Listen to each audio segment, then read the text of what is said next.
skip it. See it or skip it. See it or skip it. Welcome, everybody, to a new See It or Skip It. We're going to be talking about spy thrillers, war films, and a magical island that might bring a band together. I'm your host, Patrick Beatty, and I am joined by two of my guests that you've seen on the show. We've got Rebecca Frost and Richard Bonaducci. Hey. I think the Scientology lords, that best stunt category has shown up in the Oscars. Just in time for Final Reckoning to already be done. Yep. Tom Cruise he's coming for that award. He's going to get it this year. And that will be the only Oscar he'll have, right?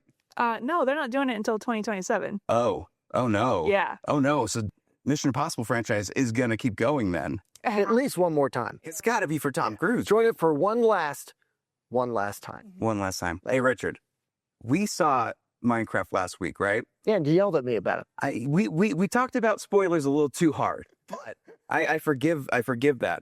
What I can't forgive is saying that the theater was boring and that there wasn't a big crowd. I said that during that 20 minutes of exposition, kids were getting bored and kicking their chairs and all that. It must have been the exception, because we've got a clip of what has been going down in these theaters. Let's see it.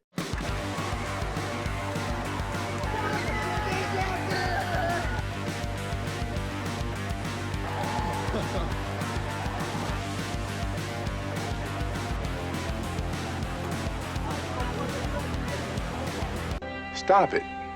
Get some help. See, if they had brought chickens, then I would never have made that comment. You know, there's popcorn buckets, and then there's chickens that could be for sale. Chicken nuggets. Oh no. What do you think of this, Rebecca? Just thinking about those poor theater workers who have to clean up after those kids. That is true. Yep. That's like Rocky Horror Picture Show level of cleanup afterwards. We saw it with Minions too, people dressing up but at least there they seemed a little bit more like classy. They were in suit and ties and stuff. Mm-hmm. This is just wild and out. They're pulling chairs off. They're pulling chairs off the floor. Mm-hmm. They're vandalizing. Police are showing up. It's ridiculous. All I heard was you just called Minecraft fans not classy. That's what I heard. Minecraft fans. That's my takeaway. You heard it here first. Yeah, I guess not classy. I got strong beliefs about theater cleanup etiquette. You know, like we got to be strong as us critics for that. But I'm one of the ones that walks away and picks up all my own stuff. Mm-hmm. The director Jared Hess even was like, I'm just glad people are having fun. But I do wonder if he was tasked with cleaning up the theaters, he would be saying the same thing. Probably. Yeah. That being said, go watch a Minecraft movie. It's really good. And the interviews. But let's jump into what we're talking about today, which is Drop. First thing. Oh my goodness. So, I loved it. You steer this one for me. Tell us about Drop. Drop. It's kind of a crazy premise. This woman goes on the first date that she's had ever since her husband passed, and while she's on this first date, she's getting airdrop messages on her phone, and essentially her kid is being held hostage at home, and she needs to follow what this airdrop person is telling her to do, or her son will be killed. And it's a very tense thriller. Stars Megan Fahy and Brandon Skelnar. Correct me? It's a skeleton. A non-problematic actor in... The other actor in It Ends With Us. Yeah. But the premise, you wonder, how am I going to get 90 minutes out of a first date at a table? And they make it work. And I was thrilled the entire time. And you can tell this movie is also made by people who love movies, because there's a lot of care and love put into all of the cinematography in every shot. Mm-hmm. And it's supposed to be based in Chicago, but apparently they didn't film this in Chicago, which genuinely surprises me. But yeah. Chicagoans was like, that's not our skyline. None of those buildings are what we were at. So the only insight I got that it was Chicago was their waiter, who was like, you guys hear about Second City? And talking about how he loves to do improv. Yeah, that was just for me. That was just for me. I'm a big fan of Chicago improv. The riz on that waiter, it was astounding. He was probably the best part as far as comedic timing goes. Anytime he shows up, he's taking away all of the tension in the room. But at the same time, it's very Alfred Hitchcock, where they're building up a lot of suspense. You don't know who's in the place. You don't know if this date is actually a good person or if he's a part of this text chain and stuff. And I just find it so funny that this killer is sending things in the form of memes to just troll her. It's ridiculous. Richard, you saw it with us. I did. I agree with you completely up until the last act. Okay. I thought it was great. When it turns into skyscraper. When it turns into skyscraper. What I really liked was that they took everyday things going on a first date, leaving your kid alone for the first time, even though you have a sitter. The sister was also great as a supporting character and funny, and even her fear of heights. He picked the seat near the window. They did all of these little things and just elevated it, and it was great. There was a lot of tension the whole time, and then for me at the end, they just threw all that out the window and got literally silly. I didn't spoil it this time, and so I would still, for me, I think it's still a seer, but keep in mind that I think the last act goes off the rails. It's interesting. Like, going off the rails is a very good way to describe it, but you have to buy into the premise first, and you have to take all the things that they've been building up until the third act to really feel like the final act is rewarding enough. But it's wild. And there's one moment that definitely feels like it just goes straight to crowd pleaser and maybe not necessarily works best for the story, but I still had so much fun with it. It's a see it for me. What do you think, Rebecca? Total see it. Listen, you're going to want to clap when this movie ends. Do it. Do not be afraid to clap when this movie Don't ends. bring a chicken, not chickens. I clapped when the movie ended. No, you know what though? I will say this: even during the third act that I didn't like as much, they still use humor really well. Even at the very end of the movie with the sister, the lead character's sister, good use of humor throughout. Yeah, I think the performances. Our lead with who was the actress against? Megan Feige. We last saw her on White Lotus season 2. Incredible in this. I loved her in the role, and I think she did a really good job of being not like a super vulnerable main character or like a scream queen or anything like that. She tries things. She tries to get out of situations. Sometimes they work, sometimes they don't. And a lot of films don't show both sides of it. It's usually either they're trapped, they can't do anything, or they're way too smart for their own good and can get around whatever. I thought it was great, as you both mentioned, everyone was a suspect for a while. And it really was Hitchcockian, and it could be that guy, it could be that guy. And I found myself going, it's got to be someone in the restaurant, and I'm trying to put it together and all that. And in the end, it wasn't anything that I thought, but it was still a legit outcome. Yeah. Still believable. Yeah. So that's a see it from all of us. So let us know what you think if you see Drop this weekend. And let's move over to the amateur, Rami Malek. He is a code breaker, something heartbreaker, love taker. Don't you mess with that around with him? No, he's more of a wife guy in this movie. He's a simp. Oh my goodness. So tragedy happens. Rami Malek now has to go against the law, who's preventing him to try to find out who has done this tragedy to his wife. And he's on the run. He's having to find his tools and resources to get revenge on this person. And this is a spy thriller that to me feels a little bit more mid than what we've seen previously with like Black Bag. Yes, the pacing on this movie, first of all, it's 2 hours long. Does not need to be 2 hours long. I think this movie could be easily condensed, but I can also see why it is the length that it is, because they do spend the first 30 to 40 minutes really establishing his character and his role and skills, and also where he lacks skills in order to fulfill this goal that he's trying to meet. I think I liked Amateur more than you guys and Drop a little less than you guys. I liked Amateur because I've seen this movie 100 times. You know, someone wants to get revenge, etc. But not with that guy.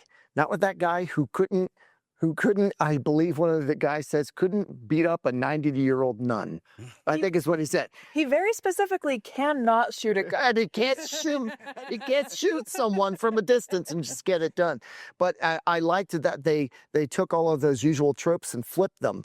That he's getting caught left and right, and sometimes he ends up taking someone out almost by accident and all this. And his training was a joke, but he takes it seriously as he can.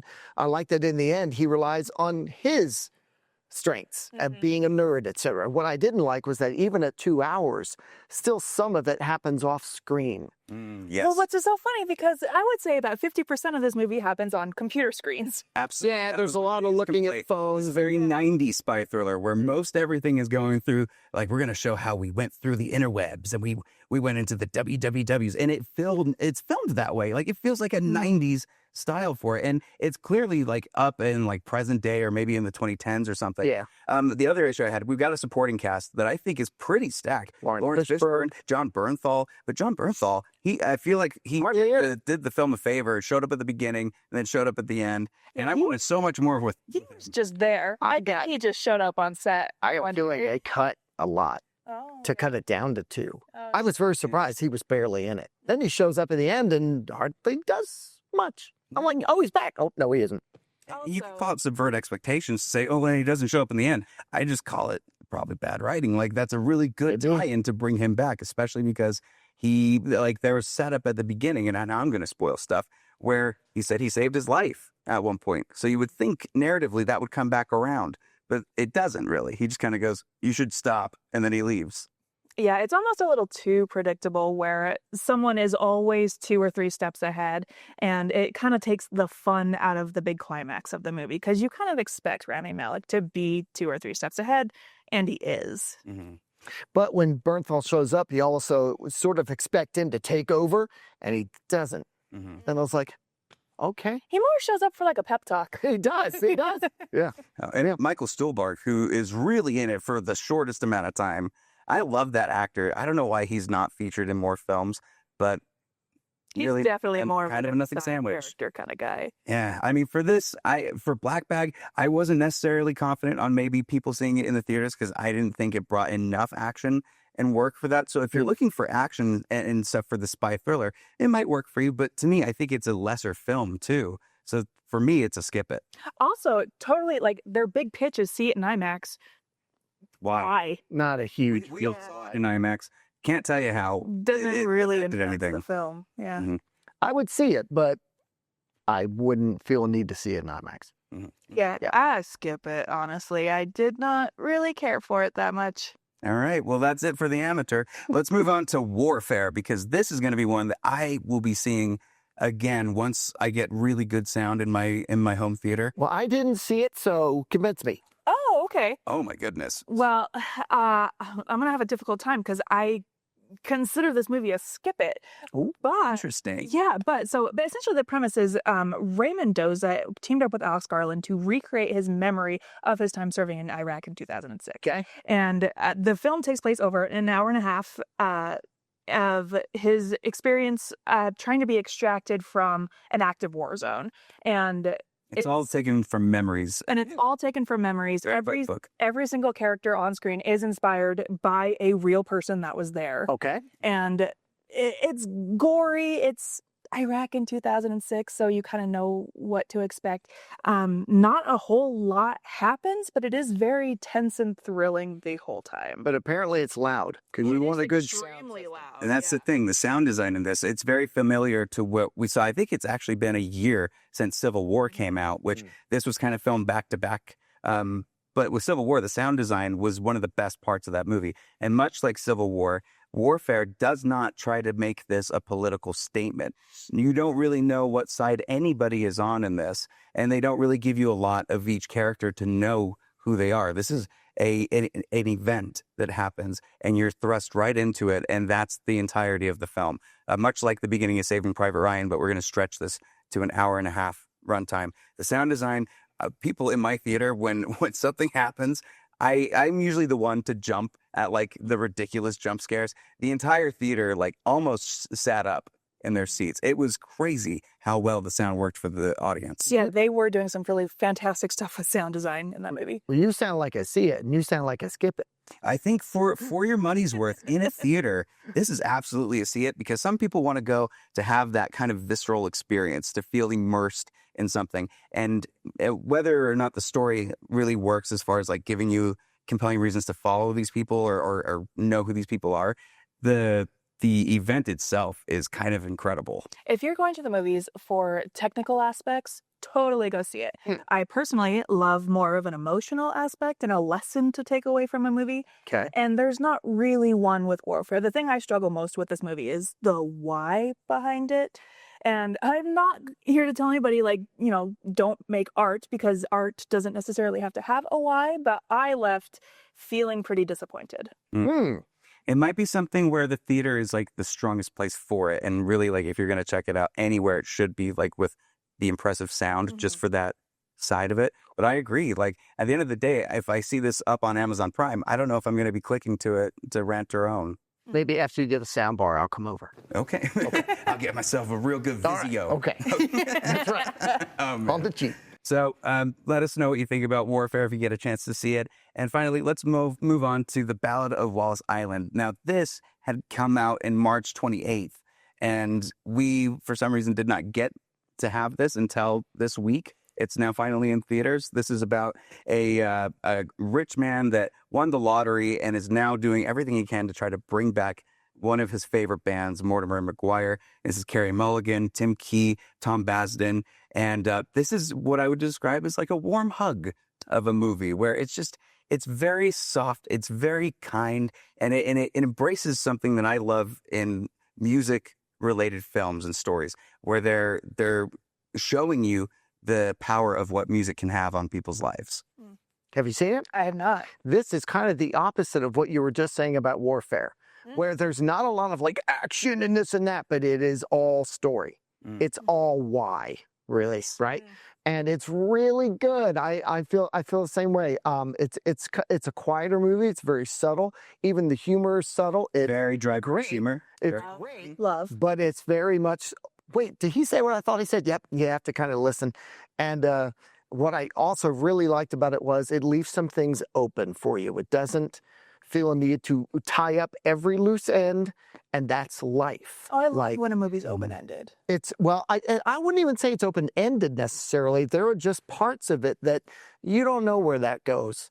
And that's life. That's it's all around these characters, this character and this character and these. There's basically 4 or 5 that you're focused on. And you don't know everything about them, but you know enough to care. And you know enough to go, oh, well, this was their background. And where are they going now? We don't know. Right. Well, And sometimes it's okay.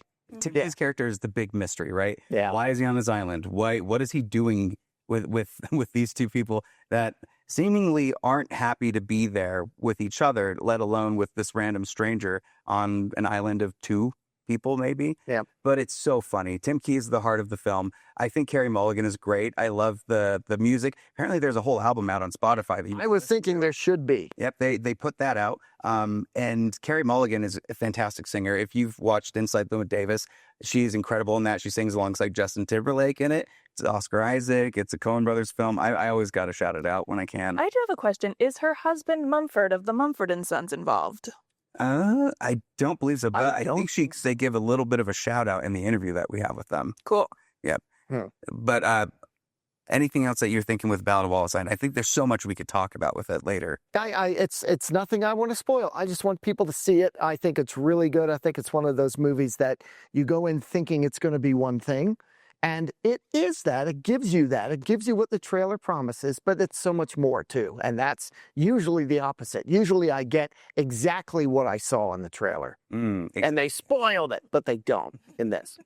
It's definitely worth checking out. And at Sundance, when I was in the theater and saw the standing ovations, that's when I knew, okay, we've got to hit our Gotta check it out. But we've got to promote it, I think, because it's not getting a ton of traction, I think, at least in Utah with it being delayed. So go and check out The Ballad of Wallace Island and let us know what you think. And just to emphasize that a little bit more, take a look at some of the reactions to the fans that checked out an early preview of The Ballad of Wallace Island. If you could have any band reunite, who would it be? Well, I had said Fleetwood Mac, which is a little hard when one of the people passed away now, but... Kiss is our favorite.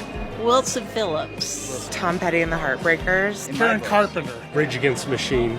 If the Beatles could commit to putting out a really great album, I'd like to see them back together again. Either Spinal Tap or the Oneaters. Dixie Chicks. The Beatles. The Cranberries. The Police, probably.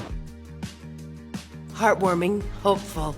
Extremely charming, very funny. Charles steals the movie. Weird in all the best ways. Very unique, really refreshing because a lot of movies aren't being filmed like this. Fantastic. When you think about the whole world of sequels and redos, and this was just a breath of fresh air, and I hope everyone gets a chance to see this. Aren't they so sweet? Just as crazy as Minecraft. Yeah. You bring a chicken to an island, it's out of control. Oh, man. So let me ask you both this. So if you were on an island and you wanted to have your favorite band come and play and reunite, so this is a broken up band, who would it be and why? Let's start with you, Richard, since you've seen this. But they have to be alive. Nope. Oh, Oh, they don't? Yep. Well, then, the Beatles.